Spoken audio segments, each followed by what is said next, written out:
Welcome back, viewers. In this second phase of COVID-19 disease, the cases are exponentially on rise every day. Now the importance of vaccination seems like more than ever before. But when it comes to COVID-19 vaccination, most of the people are having so many questions and queries and doubts. So even the people who has already taken the vaccination, they are also having so many doubts. Talk about the persons who are waiting to be taken. So in this session, I will try to answer few of such questions. See, COVID-19 vaccination has started in mid-January in India. Now we have two vaccines on roll. Covaxin by Bharat Biotech, developed by ICMR, and Covishield, developed by Serum and AstraZeneca and manufactured by Serum Institute. Recently, India government has approved another vaccine, that is a Russian vaccine, Sputnik V, that will be manufactured and distributed by Dr. Reddy's, and it will be on roll very soon.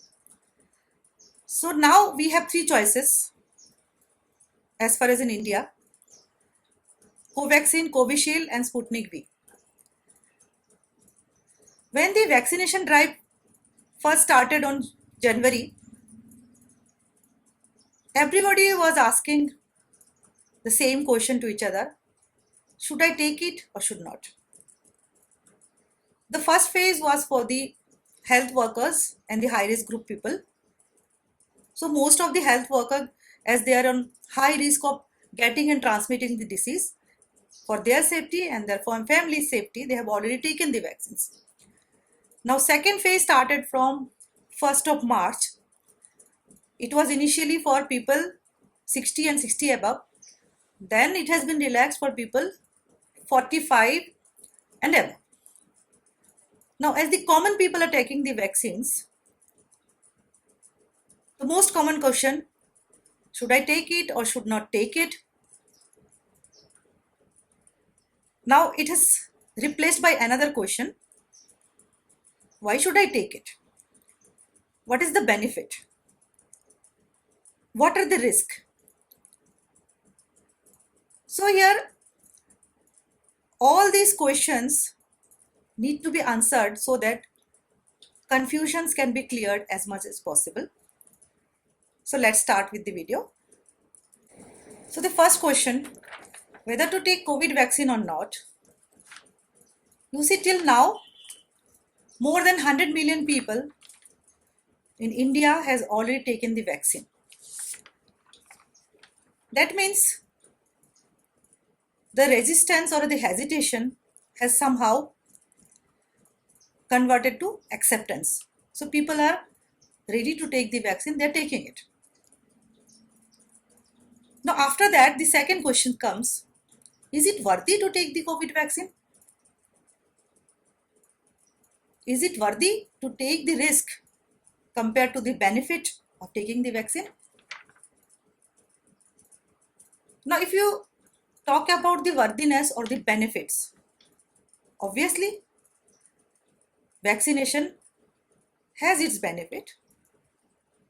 India runs the largest vaccination drive in the world, that is universal immunization program for the children and the mothers.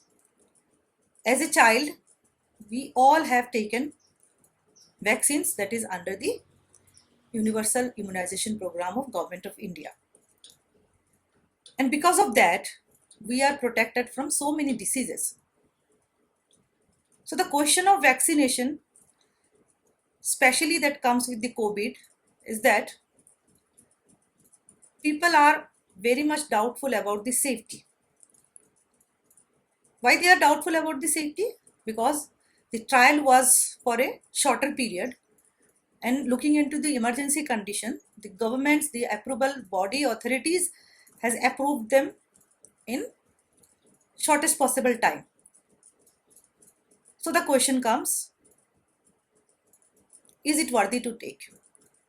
So if you don't look into the risk and benefit, you can check all the reports, all the trials, all the news is coming over the wave and the electronic media, that the side effects are very, very less, of very mild grade, and therefore for a very short duration. And if you look into the benefit, obviously it activates your immune system against the COVID-19 disease, and the person who takes the vaccine is having a assurance of safety, not of 100%. The safety percentage actually is based on the efficacy percentage that the manufacturer is claiming, the developer is claiming as per the clinical trial. So if you talk about Covaxin, they say efficacy is nearly 81%. That means at least 100 out of 80%, at least 80 out of 100 people who has taken the vaccine is protected from the disease. Same like Covishield, it is claiming more than 90% efficacy. So that means 90 people out of the 100 people who has taken this vaccine are actually protected. So it is linked to the third question. Can I develop COVID infection after the COVID vaccine? So if the benefit is that after vaccine I am protected, so how come the question comes that can I develop COVID infection after COVID vaccine? The question is yes. Answer is yes, that you can develop. So the first question here comes, whether to take COVID vaccine or not. Now till now, 100 million people in India has taken at least the first dose of the COVID vaccine. That means the people are taking the vaccine voluntarily and the acceptance is coming out. They're understanding the benefit of the vaccine. Now, along with the second wave, which is showing a high rate of infectivity and lung damage, and the person already vaccinated are also getting infection. So the question comes, is it worthy to take the vaccine? What are the benefits in comparison to the risk? First, we'll talk about the risk. What are the risks? Risks are the side effects. But these side effects are very short-lived and very mild. This is a very mild form of the corona disease itself, COVID-19 disease itself. And in comparison to that risk, the benefit is the person vaccinated will be protected from COVID-19. But the vaccinated people are also getting the disease. So again comes the third question. Can I develop COVID infection over COVID vaccine? The answer is yes. You can develop COVID infection or coronavirus infection after vaccination. Then, what are the benefits? First, you understand why the people get the infection even after the vaccination. Vaccination is not a treatment. This is a prophylactic therapy to prepare your body to fight with a particular type of virus or bacteria, so that when the actual disease comes in our body, we are very much well prepared. We can effectively fight with the disease by inducing T cell and B cell response, by producing sufficient antibody to neutralize the antigen, to decrease the disease severity and to decrease the lethality or the death rate. So with the vaccination, it is nowhere that you will not get the infection. Vaccination is to giving you a ready availability of the process or ways so that you can easily fight with the infection. So it is worthy to take the vaccine because you will learn how to fight with the actual corona disease when it comes to your body. So this is the benefit. So with very few side effects, you are ready to fight with the disease, and the chances of lethality and death and lung damage is less compared to the people who are not vaccinated. So this is worthy. This is the benefit. The next question, can I spread corona after vaccinated? See, you can develop corona infection after vaccination. So you can even spread the corona after vaccination. In 80% cases, the vaccinated people, if get the infection, they will be asymptomatic or show very mild symptom. But during that period, they will spread the virus, they will spread the disease because they are immunized, they are ready to fight with the virus. But the other people surrounding them, if they are not vaccinated, they will get or catch the virus.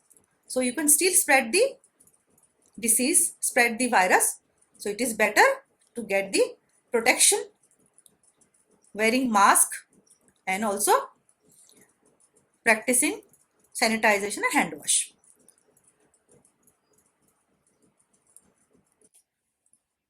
Here comes the next question. If yes, that means if I can spread the corona virus even after vaccination, then what is the benefit of getting vaccine? Obviously, the benefit of getting vaccine is that you are somehow protected. So you will not get the severe form of the disease, but you can spread it, and the people surrounding you are already at high risk. That means the benefit of the vaccination will come when everybody is vaccinated. So that if the vaccinated person is spreading the disease and all the person are vaccinated, so there is no one to get the disease or the active form of the disease or the severe form of the disease. So that's why it is needed that everybody should be vaccinated to develop a herd immunity in the mass population. Now, why we need to take 2 doses of vaccine?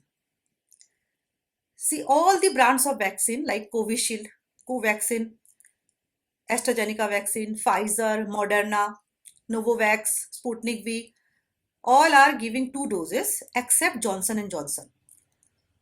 Johnson & Johnson, it was only 1 dose. The number of doses actually depends on the efficacy or the intensity of the antigenic response that is produced after getting the vaccine, and how many doses are required to get a sufficient antibody titer to fight against the antigen or the virus. And the clinical trial actually proves how many doses are required for a specified response. So it was beneficial for Johnson & Johnson vaccine that it was been given in single dose, but due to severe adverse reaction related to venous thrombosis, it has been withdrawn. So now all the vaccines available in the market are recommended for 2 doses. So 2 doses only required for a maximum immunogenic response or maximum stimulation of our immune system. Am I protected immediately after taking first dose? No, you are not protected immediately after the first dose, not even immediately after the second dose. After first dose, the immunogenic response or stimulation of immunity will start. After second dose, it will go to maximum immune response, and except the Sputnik V, all the vaccine brands are recommending that 2 weeks after the second dose is required to get the maximum benefit, and the Sputnik V is claiming that 7 days after the second dose the people will get maximum protection. And why it is giving higher rate of protection in a reduced period? Because of its production technology, and they are giving 2 different vaccines for the first and second dose. So you have to know detail about the vaccine technologies for the different brands of vaccine, what are the advantages, disadvantages, efficacy, doses, and other things. Please follow my first lecture on this topic. In the description box below, I will provide the link. The recommended gap between two doses are 21 days to 28 days. The AstraZeneca vaccine, that is Covishield and AstraZeneca vaccine, they are saying that 4 to 6 week gap can be there for the second dose. But see, sometimes there is unavailability of vaccine, or due to other situation, if you are not able to take the vaccine within that specified period, 21 days or 28 days. So is it that the total vaccination will be ineffective and the first dose will go in vain? It's not like that. You can maximum delay for 35 or 40 days. If you're not able to take the second dose within 21 days or 28 days, you can try to get it as fast as possible, at least within 35 or 40 days. Then the response will be maintained. This is a very important question. For how long I will be protected with the vaccination? See, as I have told you, after vaccination, you can get the disease, but the intensity will be less, will be asymptomatic or having mild symptoms. But the protection, as far as the manufacturer claim, is for 6 months. So that means after 6 months, your antibody titer may go down or your immunogenic response may go down. So you may need to take another dose. But again, no approval body, no country, no vaccination manufacturers had yet been in a position to declare when the second dose of the vaccine should be taken, because we are in an emergency situation. We are tackling with the first, we are trying, every country is trying to get the first phase completed. But I can tell you something, that in case of SARS-CoV-1 and the MERS-CoV, the studies have shown that your antibody titer may reduce in your blood. So ready availability of antibody will not be there, but your memory cells, the cells which remembers how to make the antibody against a particular antigen, they can store the information even for 2 to 10 years. So in case of SARS-CoV-2 also, we can expect that our memory cell, our memory B cells can store the information to process the production of antibody in case of any antigenic reaction or attack of the virus. So when will I need another course of vaccine?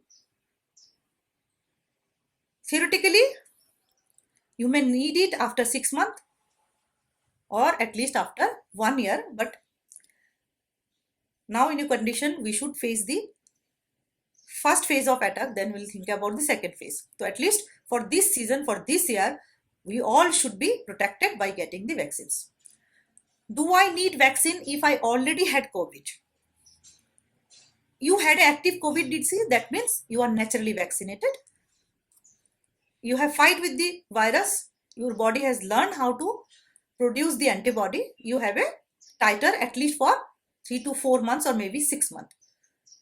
So it is not recommended, but the person who has active COVID disease should take the vaccine at least after 2 to 3 months to cover the period that is coming along. At least for 2 to 3 months, you will have a high antibody titer. And if you're not assured, you can go for the antibody test. If the antibody level is less, then go for the vaccination. Is vaccine effective against the mutant virus? So there are so many mutations like UK strain, African strain. Covishield and Covaxin, we have two options. Covaxin is claiming effectiveness against the mutant UK variant also, and also for the wild strain of the virus. In US, Moderna has done some studies on the effectivity of the vaccine against the mutant form. And the Novavax, which will be coming soon in Indian market, maybe in June or after June, in joint collaboration with the Serum Institute. They have clinically tested their efficacy against the UK variant and the African variant. So with the options available right now, we cannot say that. What are the side effects associated with COVID vaccine? We all know what are the side effects. A mild form of disease, flu symptoms, just like fever, headache, body pain, mild diarrhea, vomiting, or injection site pain, weakness, fatigue. So see, this is actually not a side effect. This is actually showing that your body is producing immunogenic response. You are trying to fight with the antigen which is given to you in a very small dose in the form of vaccine. So this is a good sign that you are learning to fight. So these are very short-lived for 2 to 3 days. So these are actually not very much having very much concern. Now, what are the risks associated with COVID vaccine? So the risks are the serious adverse drug reaction. So every country, every regulatory body has their site for reporting the adverse reaction. Till now, the serious adverse reaction that for that this Johnson vaccine has been called out is severe venous thrombosis or the clotting episodes, mostly in young women in the US. Otherwise, there are too many people has already taken the vaccine in India, roughly 100 million people, in UK more than 50 million people, in US more than 200 million people. They're relatively safe. The reports of the serious side effects or adverse effect is very, very less. Now, what to do if I have any serious side effect after the vaccine? You should go to the center or the doctor or the hospital where you have get the vaccine. You can report the side effect. In India, for reporting the side effect, the Ministry of Health and Family Welfare has a app. It is called Co-Win Vaccination app, where the serious side effects can be reported, but this app is accessible or reportable for the administrators only, not for the common public. Administrator means the doctor, nurse and the health workers. So you can report to the doctor and the nursing staff. They can report about the adverse reaction on the app, that is Co-Win Vaccination app. I will provide the link in the description box below. Till now in India, there are about 8,500 cases of reported adverse drug reaction against the vaccine, and out of them 700 is considered to be serious, and the government is actually scrutinizing the reports. As Johnson & Johnson has already withdrawn due to serious clotting episodes, and there are also some reports of the clotting episodes with the AstraZeneca vaccine also. So this is also on high alert. Otherwise, the vaccine is safe. Now, is COVID vaccine unsafe for children? Why it is not recommended below 18 years in India or below 16 years in USA? See, in universal immunization program, the total program is focused on the children, very small children and mothers. So actually vaccination all over the world targets the children only. So why the COVID vaccine is not recommended for them? The only reason is that the safety study and clinical trials are not been performed till now on the children. They are going on. As soon as the safety is proven, the vaccine will be declared safe for the children. There is no such concern that it is unsafe or toxic for the children, only because the study data is not available till date. Same case with the pregnant and lactating women. As far as theory, we know that all the plasma proteins are accessible to the fetus also via the umbilical cord. All the mother antibodies are actually available to the fetus also. Even after birth, in the breastfeeding mothers, the child gets the antibodies, already available antibodies from the mother via the milk. So this is a very effective way of communicating the innate immunity, that is inbuilt immunity from mother to child. So this is totally safe for pregnant and lactating women, but not recommended still now because we need safety data to ethically approve it or ethically declare it. So can a person with BP, diabetes or cardiovascular disease can take the vaccine? The person with BP, diabetes or cardiovascular disease can take the vaccine, but people having any clotting disorder, people having any serious cardiovascular disease, or people having any serious autoimmune disease, arthritis or asthma should take the vaccine after consultation with doctor. They should not take it on their own and under supervision of a doctor when the doctor recommends that the person is safe for taking the vaccine. That means they should be under observation while taking the vaccine. Who should not take the vaccine? So as it is not declared approved for the children or the teenagers below 18 years, the pregnant and lactating mothers, the person having organ transplantation or on any immunosuppressive drug therapy should not take the vaccine.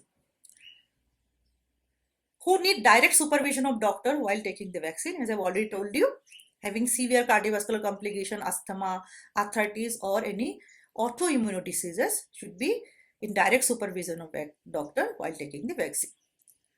Which brand of vaccine is best? No one can tell because there is no comparative study data available for the efficacy. Everyone is claiming a particular percentage of efficacy, but it is for their brand only. It is not comparative. Now the efficacy depends on the technology and also the starting material.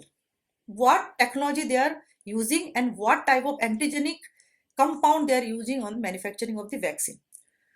So nowadays there are 4 types of technology in use for this COVID vaccine, and I have discussed on my lecture, and I have given the link on the description box. You can follow that to know detail about the vaccine technology, their effectiveness, their possible immunogenic response and other benefits, and other also the disadvantages also.